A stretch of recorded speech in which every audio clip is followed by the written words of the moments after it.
Hello, and welcome to this latest episode of the Miramichi Historical Linkages podcast. I'm Sean McCarthy, and joined today here once again by Tasha Smith. Our colleagues Sarah and Allie are away this week, but we hope that you're enjoying this series. And of course, for those of you, if you're just joining us, this, of course, is a series talking about Miramichi's history and the connections that we have across cultures and across geography.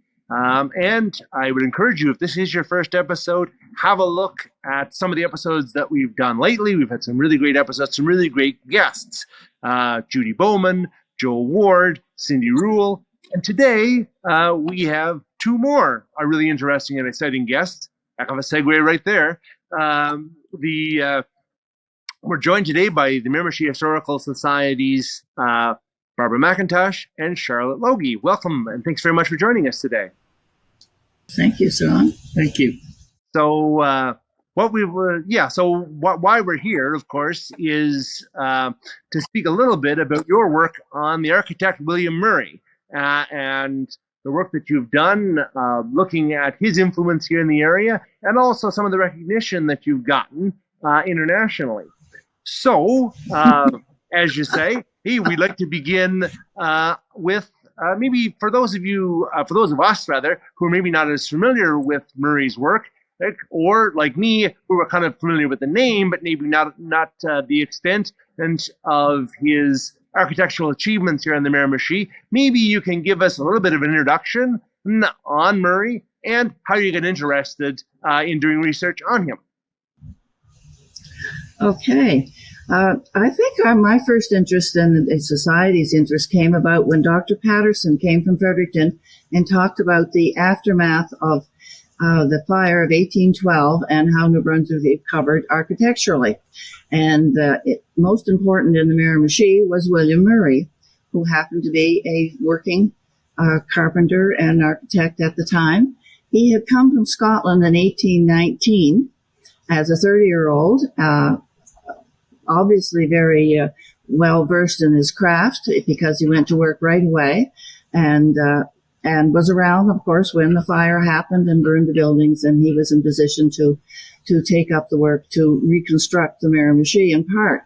One of the buildings that he worked on was the United Church. It was the St. James Presbyterian at the time. It had been finished in 1825, burned to the ground, first building to be burned in Newcastle, and reconstructed in 1829 by Murray. Since that time, which is coming up to almost 200 years ago for the building itself, it has been recognized by international architects. There's been articles written about it. We've had people come to take pictures of it as an example of a white pine building across Canada. So it has some renown. And Dr. Patterson talked about how Murray was instrumental in building that building, plus a number of others around. And incidentally, Patterson is a descendant of William Murray. So we got interested that way and thought that maybe it was time to pull together all the information that we had on Murray, which wasn't a whole lot, but we knew about his buildings, and we threw the idea out to the Historical Society.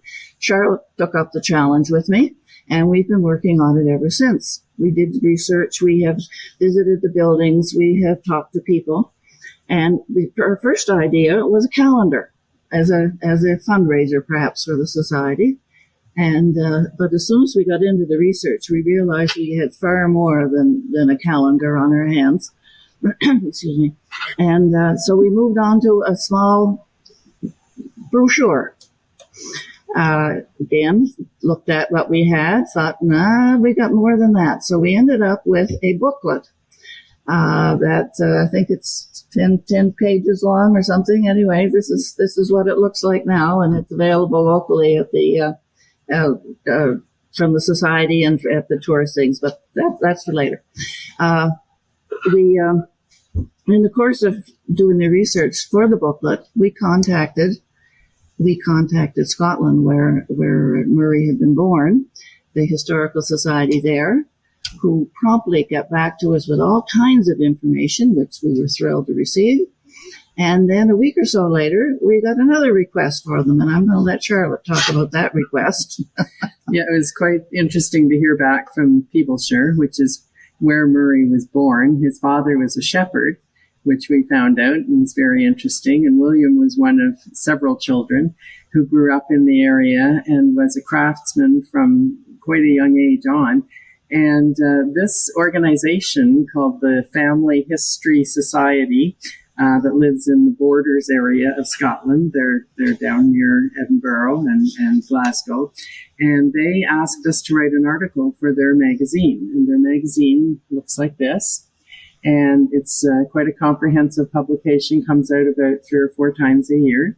So we knew then we had to sort of walk the talk, because we had to start putting all our ideas in motion. And we wrote an article for them. And that really spurred us on to finding out more and more about William Murray. And as Barb said, going to Fredericton, to the archives, first of all, is very important, because they are the best archives provincially in Canada, and that's been a fact that's been pretty well known recently. They carry an awful lot of information, and so they compiled boxes for us to look at. And we got a lot of information, including Louise Manny's own notes on things that were really wonderful, and they photocopied them for us. And so that was great to have. And going to visit Dr. Patterson again, who's a direct descendant of William Murray, but happens to be very, very interested in the whole concept of how Murray came here and what he accomplished in Miramichi. So that spurred us on to start writing more and finding out more and looking into our local history here and people that we could talk to. And there are people here in Miramichi descended from Murray, because he had 10 children. So we assume quite a few of them procreated and had their own families. And so we're finding out nice bits of information that we can round out the picture of who this man was. He lived in Miramichi from 1819 until his death in 1873, and he was quite prominent. People knew who he was, and if you went to work for William Murray, you had to be in the Temperance Society. You had to be very, very circumspect and well-mannered, and there was no drunkenness allowed on his work sites, which was fairly common in the day. Jugs of ale were often available, I think, for the workmen, but not in William Murray's case. He was very strict that way, and maybe Barb can speak a bit about the Temperance Society. Yes. Among the research that we have done, and it's amazing what's out there when you start looking for it. Louise Manny again compiled from the minutes of the Temperance Society what was going on, and William Murray's name figured quite prominently. He liked to recite poetry, apparently, and he entertained his Temperance brothers with poetry, some of it a little scathing. He wasn't above letting the community know what he thought about something. But he was generous with his time. There's remarks where he had done some carpentry work, where he paid for candles at one point, and he was a member for a long time, as was his son. James was in it. William was in it. His grandson David was in it. And toward the end of maybe around 1860, they were admitting women ahead of their time. And Emily, his granddaughter, was on the list of a possible memory. But you had to toe the line if it came to the point where you were suspected of having a drink somewhere along the line. Somebody would report you and you'd get your hand slapped or whatever. But Murray was apparently one of the few over the years that never took a drink. The rest succumbed at some point in time, of course, as we all do.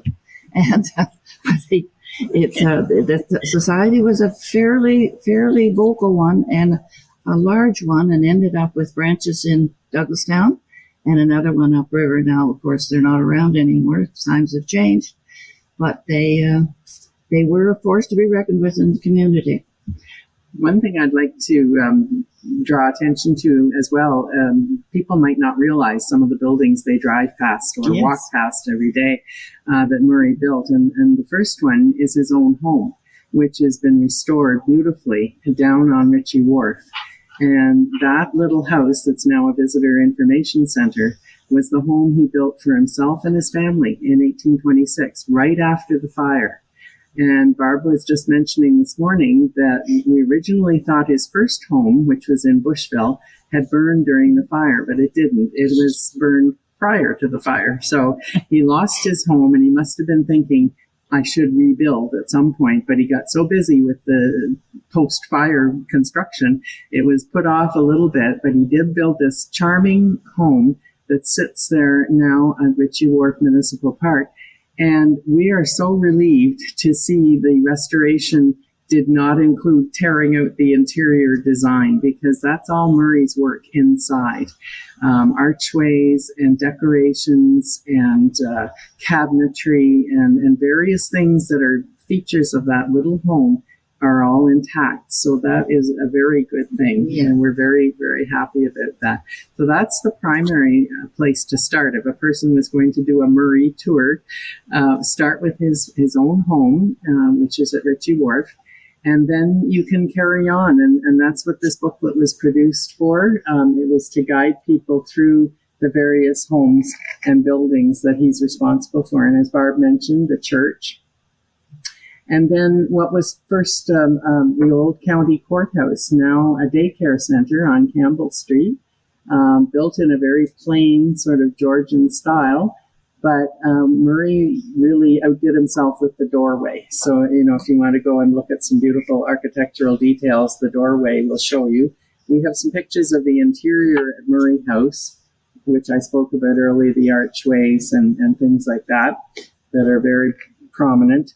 And this was built and survived the Miramichi fire. This is a very important building. So I'm going to let Barb talk about how this building came to be.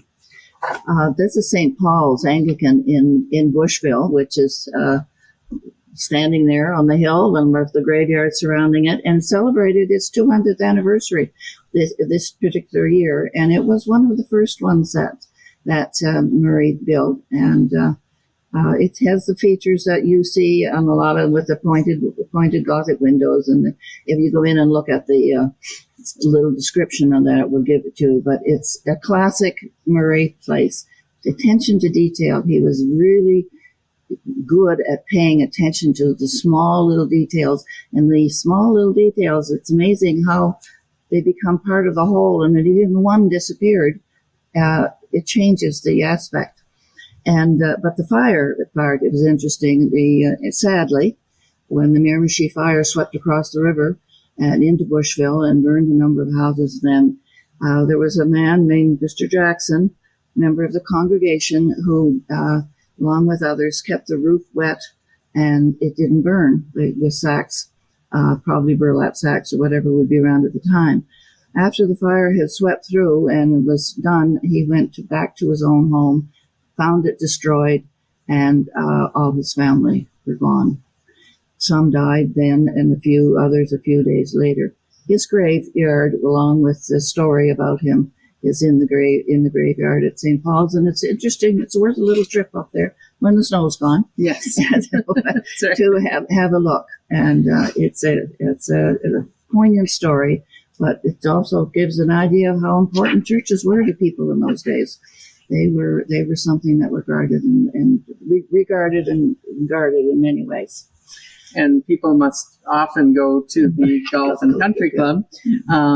Murray is responsible for this building as well, made of beautiful sandstone. And this building was built and completed all during the Miramichi fire and after. Yes. So probably because of its stone construction, it survived the fire. But it's a very beautiful building. It's built in a villa style and sort of a manor house.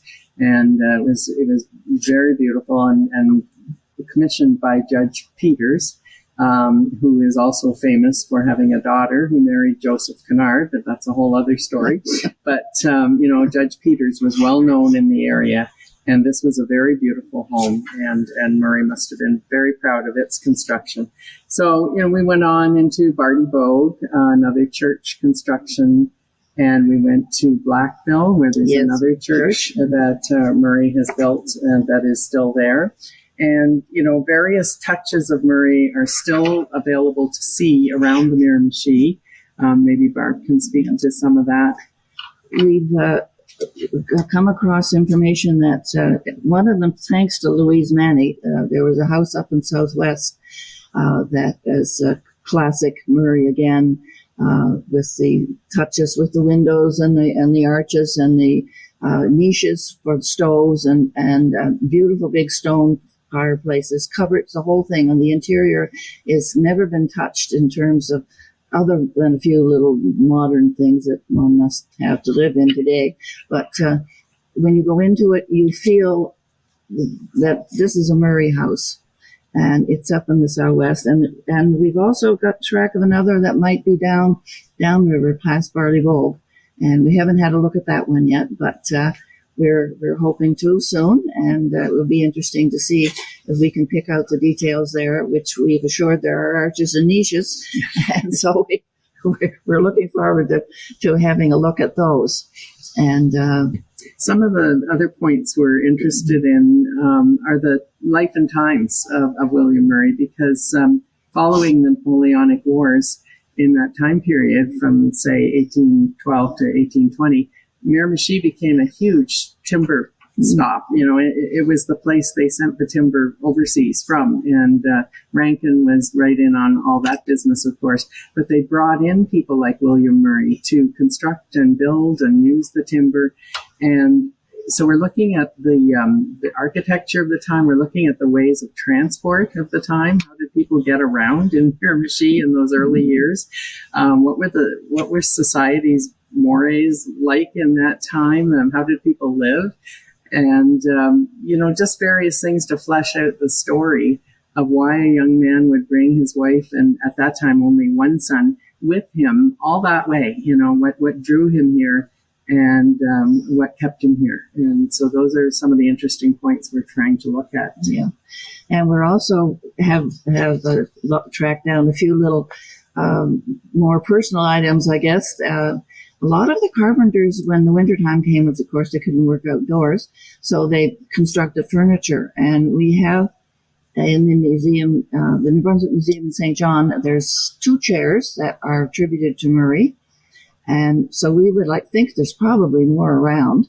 And we also had a little line on a chest of drawers that he believed he constructed. We can't find that one, but I'm sure it's out there, and we're going to ask anybody that's interested in that if they have any little family lore that says, oh yes, William Murray did this, or even Murray's son, who was also a carpenter for a while.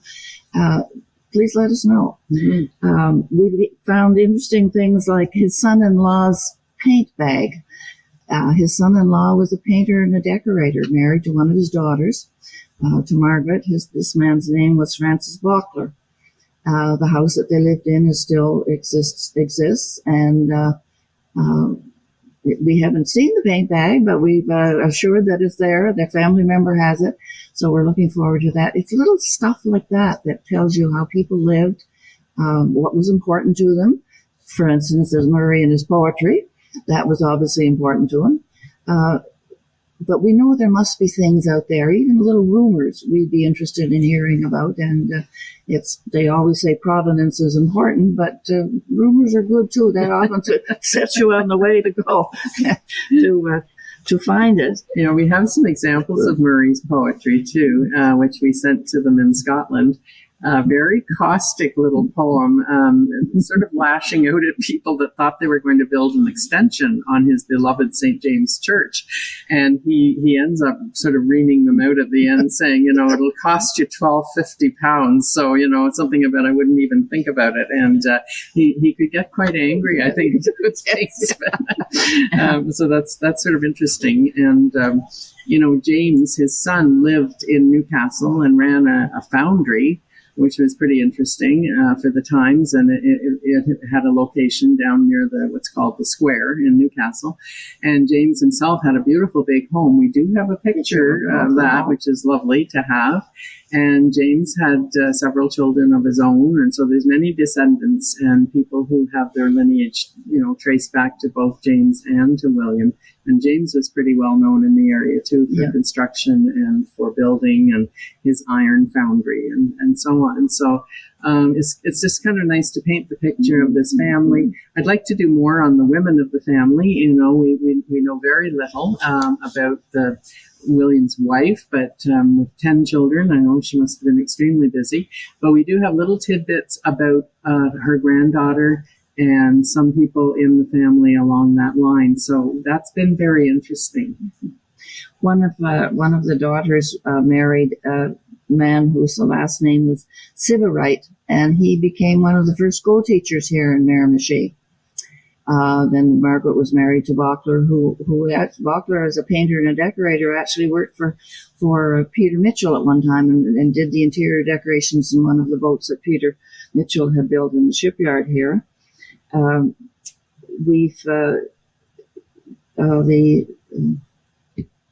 lighthouse. The lighthouse in Misco is James's work, and so that still stands and is still used today. You want to take a drive down to Misco Island? There it stands at the end of the island. And locally, we're hoping that we can turn up some more information on the thing. Are there any questions that come to your mind that we didn't cover? That was a good call, because I was going to say I did have some questions, but you did answer them as you were going along. One of them was like, what brought Murray here? But like you're saying, you're still trying to figure that out, because I was curious too. A couple questions. Sorry to interrupt if I did, Sean. The Temperance Society, is that still going on today? I don't think it's certainly not around here, the force that it was.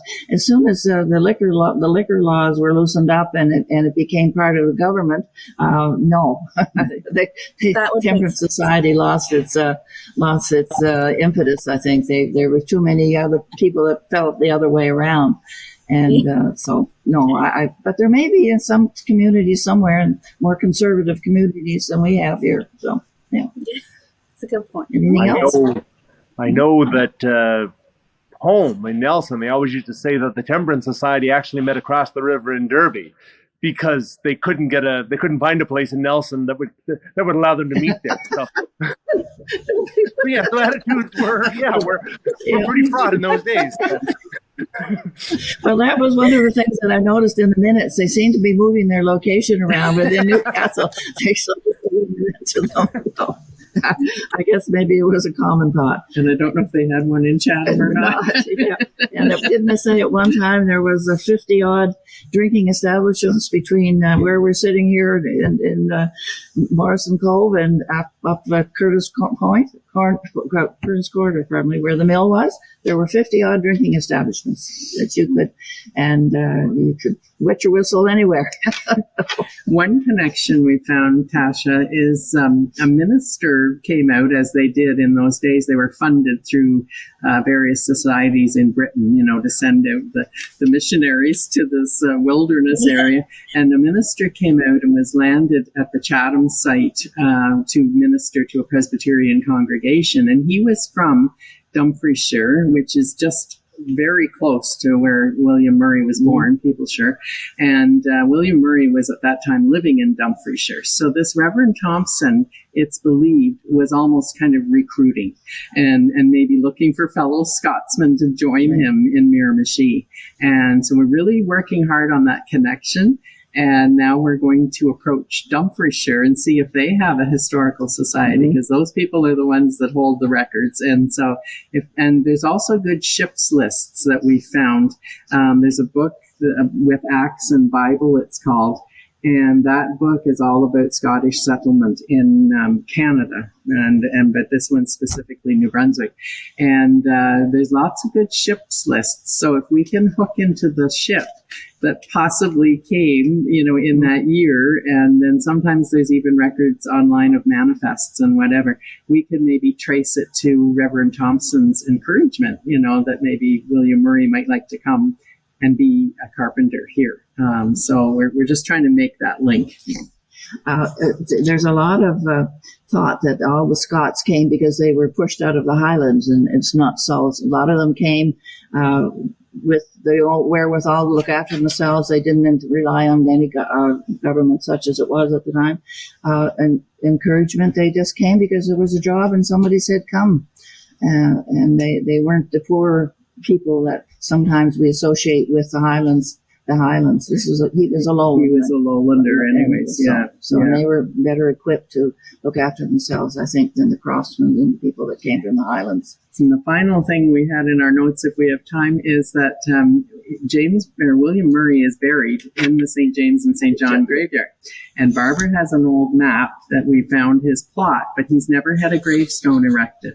So that's our mission now this year, is to get a gravestone funded through the Highland Society and various other points of interest. And, he deserves his own stone.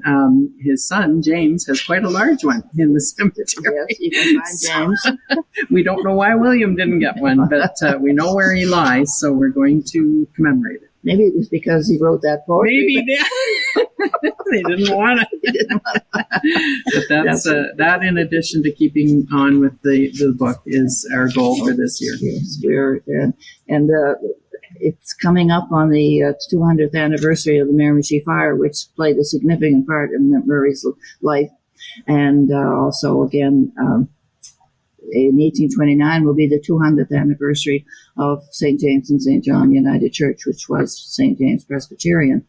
So we've got some anniversaries to look forward to here, and we're hoping that we have these things put together in time to be part of the celebration.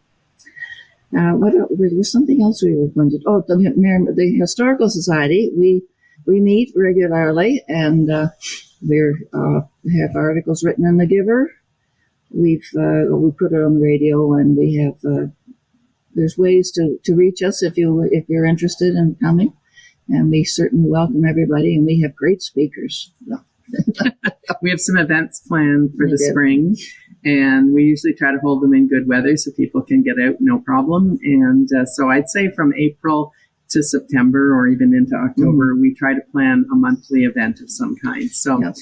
Those are advertised as much as we can, and the public is welcome to them all. Yes. Cool. Anything else we should add? No, that's it. Okay. Yeah. Thank you for the opportunity to do this. Yes, it's been exciting to pull it together. We get enthusiastic when we start talking about William Murray. Yeah. Good. Well, thank you for sharing this with us. Tasha and I know very well what it's like to come in and kind of think, well, maybe we can do this little bit with something. And then we realize we've got quite a bit more information and quite a bit more information. And suddenly, what I mean? We're into a 3-year project, talking about linkages in the Miramichi. So we certainly appreciate that. And we certainly appreciate the work that you're doing. And we wish you all the best of luck going forward, and to the Historical Society as well. We certainly hope to be able to sit down with them at maybe an upcoming meeting and talk about some of the work that we're doing. Tasha, anything to add before we say goodbye for this week? I do not. Just to add on there, thank you so much for taking the time and coming here and sharing all the experiences and research you've come across. I've learned so much. I hope our listeners did too, and I can't wait to learn more as you guys continue your research. Thank you. Thanks. Thank you. It was fun. It is.